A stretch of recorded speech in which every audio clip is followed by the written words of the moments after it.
नमस्कार, मैं हूं प्रवीण दुबे। सिनेमा में जिस तरह से फूहड़ मजाक, बेहुदा संवाद और भद्दे दृश्यों को कई बार फिल्म हिट कराने की गारंटी मान लिया जाता है, एमपी की राजनीति में भी नेताओं को भी ये गलतफहमी हो गई है। सियासी दल क्या इस भ्रम में है कि बयानों के गिरते स्तर से वो अपने वोटर बढ़ा लेंगे? सियासत में भी मर्यादा जिसे कहते हैं, उस लिहाज का पर्दा तो होता है कि कम से कम इतना तो ख्याल रखा ही जाए। लेकिन 28 सीटों के उपचुनाव में अब यह समझना मुश्किल हो रहा है कि मतदान की तारीख तक सियासत और कितनी नीचे जाएगी। इसी शो में हमने आइटम शब्द पर भी सख्त ऐतराज जताया था, सवाल उठाया था। लेकिन इस मुद्दे पर बढ़ रही सियासत में अब जो बयान आ रहे हैं, वो ये सवाल खड़े कर रहे हैं कि वोटिंग से पहले अगले 10 दिन में इस दंगल में कितना और कीचड़ आना बाकी है। आज मुरैना की दिमनी सीट पर बीजेपी उम्मीदवार गिरिराज दंडोतिया नारी सम्मान में इस तरह गरजे कि उनका बयान भी धमकी बन गया। इंदौर से बीजेपी सांसद शंकर लालवानी ने सांवेर सीट के मुद्दों को लेकर पत्रकार वार्ता बुलाई, लेकिन पत्रकार वार्ता में सबसे बड़े मुद्दे के तौर पर कमलनाथ की तस्वीर दिखाई और कहा कि ये कमलनाथ नहीं, कमरनाथ है। तो सवाल यह है कि इस चुनाव में वोटर उम्मीदवार का चुनाव करे या इस बात का कि कौन सा उम्मीदवार एक दूसरे को कमतर दिखाने में कितने घटिया स्तर तक जाता है। ये उपचुनाव मुद्दों पर होगा कि उम्मीदवारों की दबंगई चुनाव का पैमाना बढ़ेगी। सवाल यह है कि 28 सीटों के इस उपचुनाव के साथ एमपी में सियासत और कितना नीचे जाएगी, कितना गिरेंगे हम तमाम उन लोगों को शामिल करते हैं जो लगातार इसे एक जांचे परखे औजार की तरह इस्तेमाल कर रहे हैं। तो बहुत सारे सवाल हैं और जवाब तो देना होगा, लेकिन पहले आपको दिखाते हैं एक रिपोर्ट, देखिए। बढ़िया भाई मेरा कि कमलनाथ को दबारा में हो और अनुसूचित जाति गरीब महिला ही वो माता बहन भाई हुए अपनी समझ की है, कोई जाति की हो अपनी है और वो तो बढ़िया भाई दबराई मैंने कि जमनी तरह को होते माता को राशन धर गए जाते मैंने अस्सी के दशक के सिनेमा का कोई संवाद नहीं सुन रहे हैं आप, और ये जनसभा है, कोई सिनेमा हॉल नहीं कि अभिनेता ऐसे डायलॉग सुनाएं कि दर्शक तालियां पीटने पर मजबूर हो जाए। जनसभा में अब सरेआम धमकियां भी दी जाएंगी क्या? दिमनी की सभा में बीजेपी उम्मीदवार गिरिराज दंडोतिया का ये बयान क्या शुरुआत है? हालांकि इसी सभा में मौजूद सांसद ज्योतिरादित्य सिंधिया के कान तक ये बात नहीं पहुंच पाई। जो गिरिराज दंडोतिया ने कहा कि अगर कमलनाथ यहाँ होते तो लाश जाती, अगर चाहते नहीं, तो ये कैसा बयान? नहीं, ये उन्होंने नहीं कहा, मैं मंच पे था। लेकिन कमलनाथ का नाम भी कोई ले तो कांग्रेस तो पूरे कान देकर सुनेगी। फिर ये तो धमकी थी, जवाब भी बिल्कुल उसी अंदाज में आए। ये दिखाने के लिए गिरिराज दंडोतिया बोल रहे हैं कि लाश जाएगी कमलनाथ जी की। कमलनाथ जी के रोंगटे को हाथ नहीं लगा सकते भारतीय जनता पार्टी के नेता, ये हम खुली चेतावनी देते हैं उनको। बीजेपी के सांसद शंकर लालवानी को भी सुनिए जरा। नहीं, मुद्दा कुछ नहीं है, लेकिन सियासत किस स्तर पर जा रही है इसका अंदाजा लग जाएगा आपको। सांवेर पर बात करने प्रेस कॉन्फ्रेंस बुलाई थी सांसद महोदय ने, तस्वीर दिखाने लगे, उसकी व्याख्या भी की। बाकी आप दर्शकों पर छोड़ते हैं हम कि सांसद जैसे पद पर बैठे व्यक्ति से आप इस तरह के बयान की उम्मीद करते हैं क्या? वो मुख्यमंत्री जी का नाम कमलनाथ है, लेकिन उन्होंने मुझे एक चित्र दिखाया, उसमें बहन ने बोला ये कमलनाथ जी नहीं है, ये कमरनाथ जी है, ये कमर हाथ देख लो। तो मैंने नहीं बोला, ये हमारी बहन ने बोला। सवाल ये है कि बाकी बचे 10 दिन में ये चुनाव क्या रंग दिखाएगा? जनसभाओं में धमकी की धमक सुनाई देने लगी है। एमपी की सियासत का स्तर और कितना नीचे जाएगा? जवाब तो देना होगा।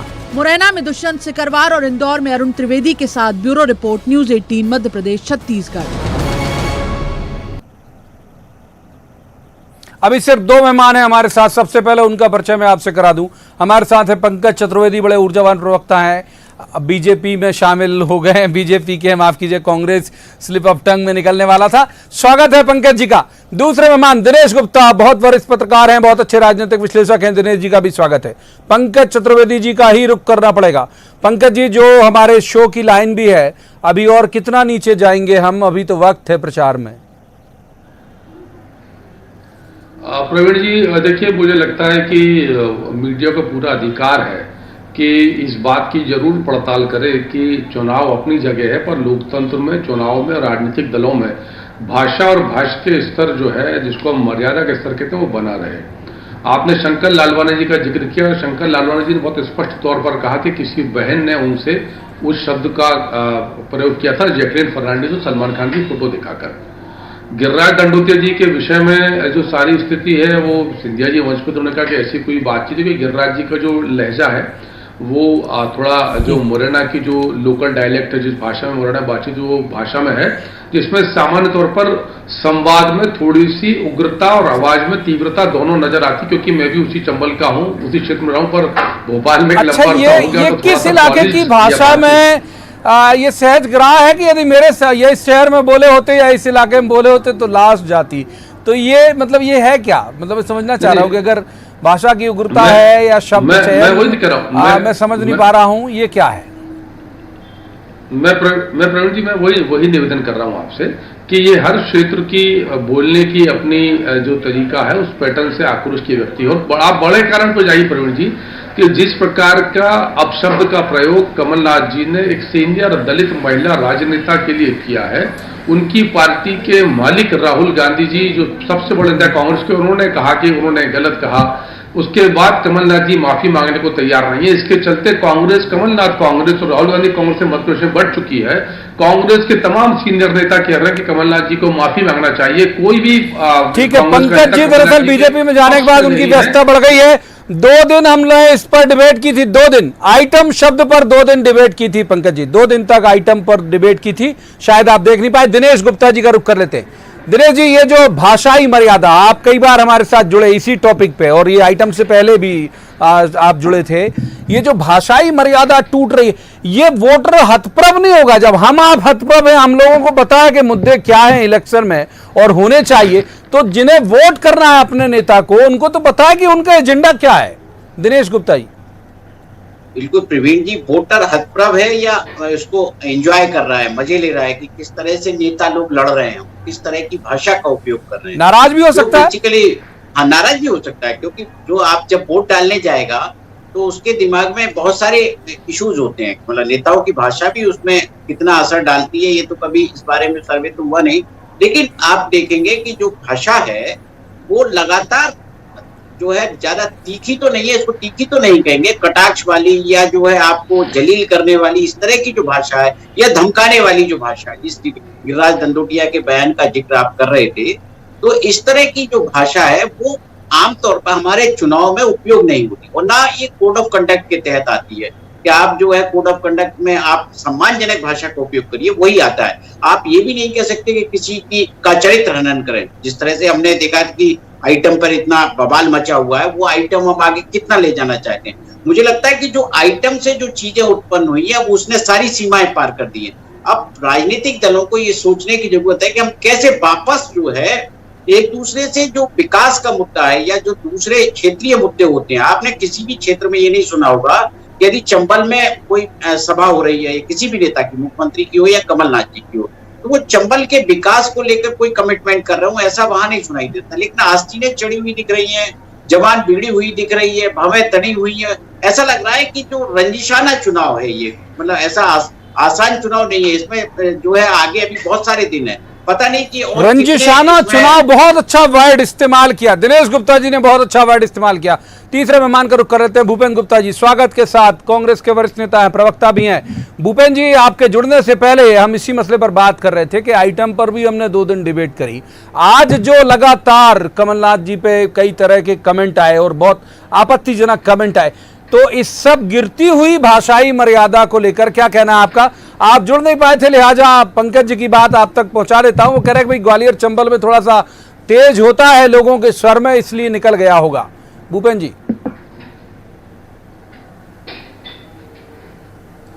ये जो है जिसको ये जो भारतीय जनता पार्टी का जो स्वांग है, ये उसका हिस्सा है कि इन्हें क्षेत्र के अब एडवांटेज चाहिए कि क्षेत्र में तो ये चलते ही रहता है। अब चलते ही रहता है तो फिर आइटम में क्यों तकलीफ है, और चलते ही रहता है वहाँ, तो उस क्षेत्र की आदत ही है ये। एक लेडी जो है ये कहती है कि मैं छाती में हैंडपम्प घुसेड़ दूंगी और तेरी दोनों आंखें फुट डालूंगी, वो जो है उनके लिए एडवांटेज है ये, क्योंकि वो तो चंबल में रहती हैं। ये एडवांटेज जो है कांग्रेस के लिए नहीं है।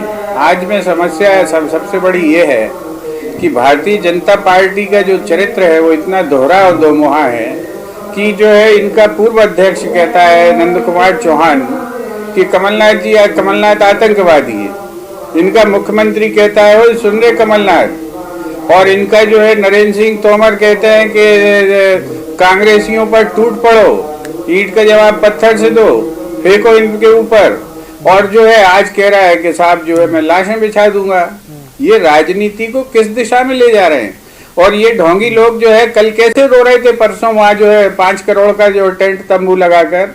ये जो सवाल है ये सवाल है कि जो लोग मूल्यहीनता फैला रहे हैं, सबसे ज्यादा मेरा सवाल केवल ये है कि ये लोग तो एजेंडा बना देते हैं, ये तो उसे देशव्यापी कर देते हैं, आप मौन होकर सुन लेते हैं, तो ये तो बढ़ते जाएगा अगर आने वाले चुनाव में, आपको नहीं लगता? देखिए ये समस्या देश की आऊंगा पंकज जी, बस इसके बाद तुरंत आपके तरफ पतित करना चाहते हैं। और उन्होंने अगर खरीदे हुए 1-2 लाख तनख्वाहिए देश भर में इकट्ठे कर लिए हैं जो कांव करते हैं, तो इससे आप क्या देश बना दोगे, देश बिगाड़ दोगे, क्या करोगे आप? आज इनके पास कोई देश की रूपरेखा है, प्रदेश की कोई रूपरेखा है? इनने जो 2018 में वादा किया था उस पर कोई चर्चा करने की इनके पास समझ है? ये बताएं कि इन्होंने कहा था कि 10 लाख नौकरियां हम हर साल देंगे, कितनी नौकरियां इन 7 महीनों में दी हैं? ये बताएं कि इन्होंने जो है वादा किया था कि 75% लाने वाली हर बच्ची को स्कूटी मुफ्त में देंगे, कितनी बच्चियों को इन्होंने स्कूटी बांटी है? ठीक है, इन्होंने कहा था कि हम पर्याप्त वक्त, आप देर से आए और मैंने कोशिश की कि जो देर से जो भी मेहमान आए वो दुरुस्त आ जाए। कितना दुरुस्त आए दर्शक तय करेंगे। पंकज जी का रुख करेंगे, पंकज जी का माफ कीजिए, आऊंगा फिर आऊंगा, बहुत वक्त है। भूपेन जी पहला सवाल ही था। पंकज जी एक और बयान आज का जो गोपाल भार्गव के बेटे का बयान था, आपने जरूर सुना होगा, आप जागरूक व्यक्ति हैं पॉलिटिशियन के अलावा। उन्होंने कहा कि मंत्री के घर तो बरसता है पैसा, कि कैसा बरसता है और कब छाता लेके दौड़ना चाहिए जनता को, मैं चाहता हूं थोड़ा और आप विस्तारित कर दें उसको।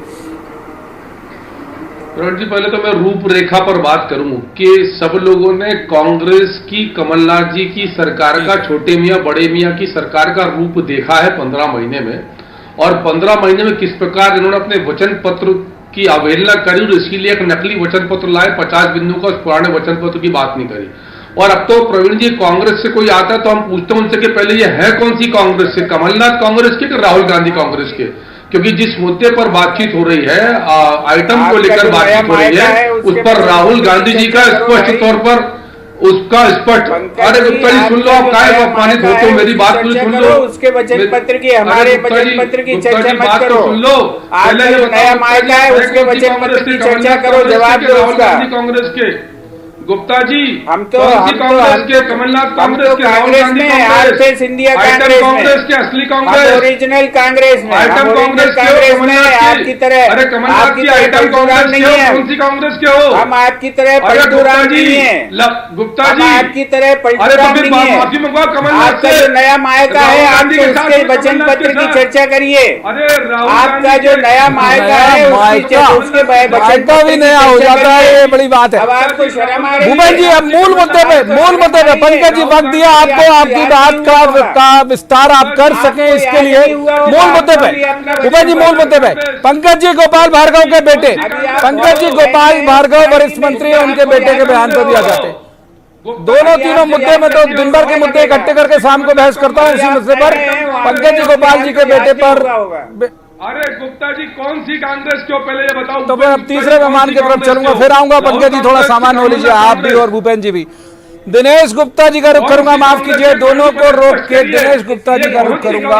मूल मुद्दे पर आ ही नहीं पा रहे पंकज जी, जो बात है दिनेश जी, एक जो बात गोपाल भार्गव जी के बेटे ने कही वो भी हम कह सकते हैं, बुंदेलखंड की तो आदत है इसी तरह से जुमले में निकल जाता है, तो ये जुमले में निकला है या स्वीकारोक्ति है दिनेश गुप्ता जी की? मंत्री के घर तो पैसा बरसता है। इस चुनाव में यह तय पता लगाना और यह जो है आप अंडरलाइन करना कि कौन किसके समर्थन में, कौन किसके खिलाफ प्रचार कर रहा है, ये बड़ा मुश्किल है। जिस तरह के बयानात आ रहे हैं तो कई बार तो ऐसा लग रहा है कि आप वोट बढ़ाने गए हैं या मुसीबत में डालने गए हैं। तो जो सेबोटाज का भी कोई एक तरीका होता है ना कि आप ऐसे, हाँ, तो मतलब जिस तरह के बयानात आ रहे हैं वो कोई ऐसे नहीं है कि जो है लोग, आपको बड़ा अच्छा लग रहा होगा, तालियां बजा रहे होंगे, चाहे गिरिराज दंडोतिया ने जो कहा भले मुरैना में ये बड़े आम चीज हो, लेकिन जो है आप इससे कोई बहुत ज्यादा आप फायदा नहीं होता। यदि अभिषेक भार्गव इस तरह की बातें कर रहे हैं तो गोविंद राजपूत के लिए वो बहुत फायदा देने वाला नहीं होगा जिस तरह का बयान है, क्योंकि आप मतदाताओं को ये बता रहे हैं कि हाँ कि जो है मंत्री बन जाता है तो वैसे ही उसके पास इतना पैसा आ जाता है, आप उसे और बदनाम कर रहे हैं। पहले से ही कांग्रेस आरोप लगा रही है उन पे। एक बार भूपेंद्र जी का रुख कर लेते हैं, दोनों की तरफ जिक्र किया, बहुत अच्छा जिक्र किया। दिनेश जी हर बार एक सिरा बहुत अच्छा पकड़ाते हैं जिसे मैं कम से कम आगे बढ़ा पाता हूं।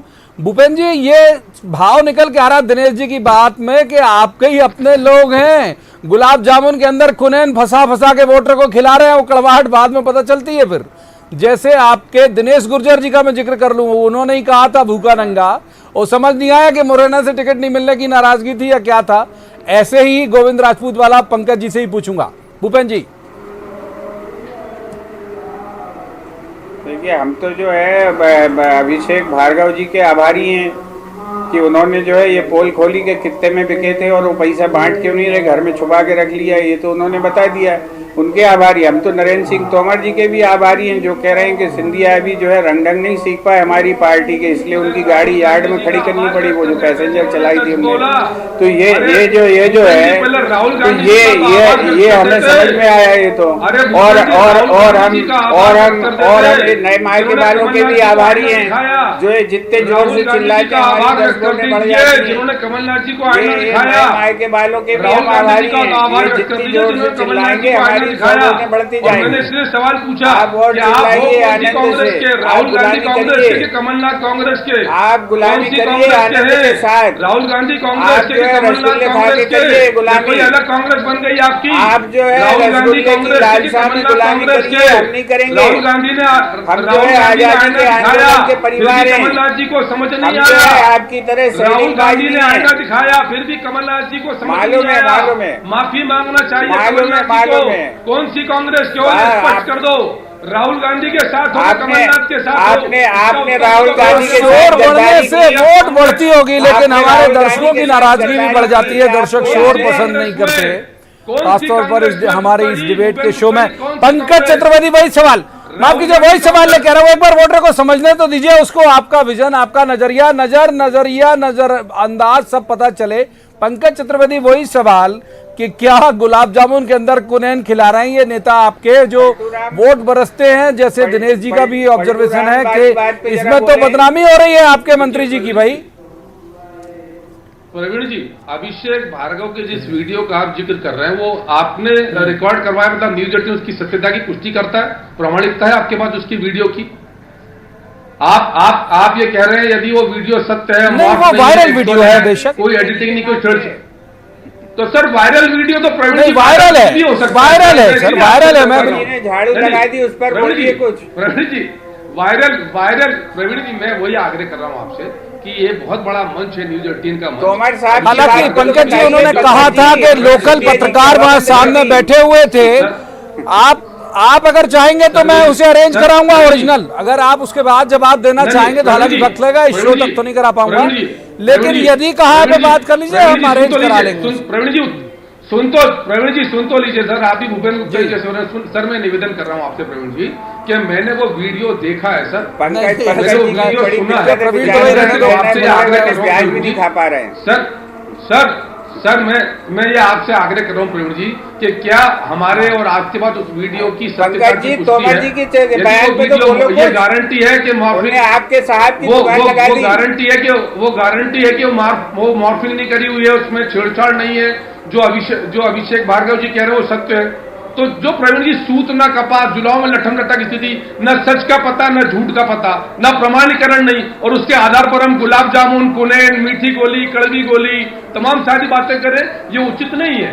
जो जिसकी प्रामाणिकता स्पष्ट थी उस पर उत्तर दिया, पर जिसकी प्रामाणिकता का आता पता नहीं है, उन्होंने कहा नहीं कहा, वीडियो कुछ और है, ऑडियो कुछ और है, सच क्या है, झूठ क्या है, क्या पता, क्या कहा नहीं पता, हम उस पर यदि संवाद करें, मुझे लगता है कि उचित नहीं है, इसलिए मैंने आपसे आग्रह किया। ठीक है भूपेन जी, छोटा जवाब, फिर ये अंताक्षरी हो जाएगी, दिनेश जी के पास जा नहीं पाऊंगा। बहुत छोटा भूपेन जी जवाब, भूपेन जी छोटा जवाब। पंकज जी पूरी बात लिया आपकी, भूपेन जी छोटा जवाब, फिर उनके पास जाएंगे।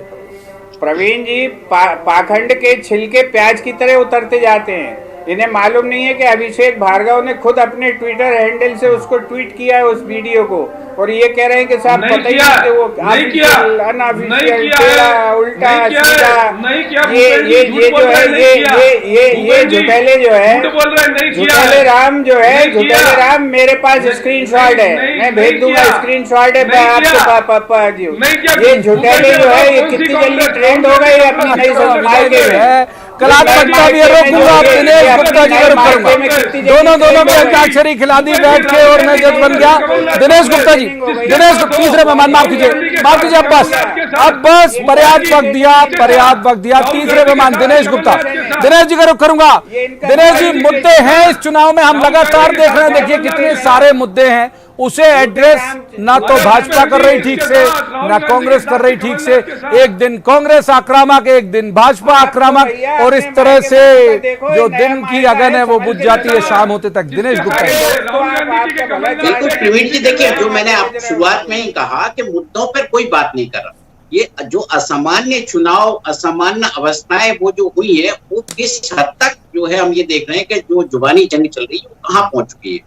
और ये जो है इतना 28 सीटें भले ही हैं, लेकिन ये चुनाव जो असाधारण चुनाव हो गया है, और इसमें जो है सबको दिख रहा है कि यदि इस चुनाव में जिस तरह से सरकार बदली है और परिणाम उसके क्या होना है क्या नहीं होना, लेकिन जो प्रदेश की राजनीति में जो कटुता घुलेगी वो शायद कई महीनों खत्म नहीं हो पाएगी। जिस तरह से आरोप प्रत्यारोप लग रहे हैं, जिस तरह से खींचतान हो रही है, हम ये अलग अलग दोनों पार्टी में देख रहे हैं, कोई भी संयम नहीं बरत रहा है। दोनों तरफ संजीदा राजनेता हैं, लेकिन पता नहीं जो है इस बार क्या ऐसी स्थितियां हैं कि लोग सर माफ कीजिए, वक्त इतनी चर्चा की इजाजत देता है। तीनों मेहमानों का मुझे यहीं पर शुक्रिया अदा करना पड़ेगा, लेकिन ये बात सही है कि सिर्फ चुनाव है, एक राजनीतिक प्रतिद्वंदता है, इसे व्यक्तिगत प्रतिद्वंदता में कतई मत बदलिए, क्योंकि एमपी का कैरेक्टर इस तरह का नहीं रहा। हमारा स्टेट इस तरह की इमेज के साथ कभी भी आगे नहीं बढ़ा। एक शेर के साथ आज की इस बहस का समापन करूंगा कि दुश्मनी